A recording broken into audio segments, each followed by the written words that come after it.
Hi guys, today I'm going to show you easy way how to cook a holiday turkey. Tender, juicy, and flavorful roast turkey. Then let's get started. Once fully thawed, remove the turkey from its packaging. Be sure to empty the neck cavity and the body cavity. It's the stuff inside the turkey. You want to check inside.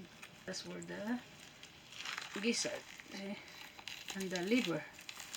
Before we season the turkey, I'm gently loosening the skin. This creates a pocket between the skin and the meat, allowing us to add seasoning directly where it matters most, and it's add flavor from the inside and out.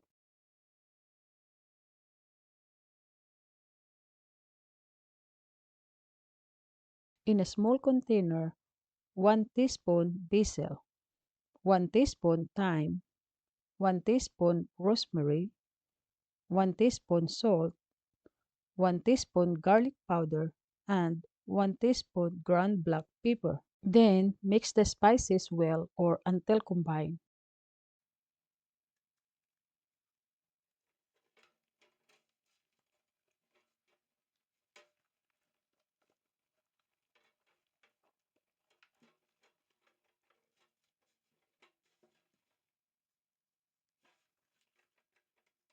Add an inch of water or stock to the roasting pan. The moisture will keep the turkey juicy.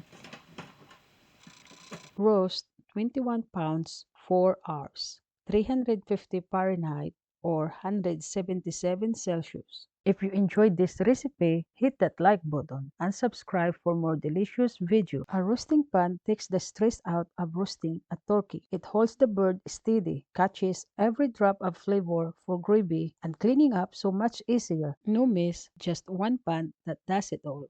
Let us know in the comments how yours turns out. Thanks for watching.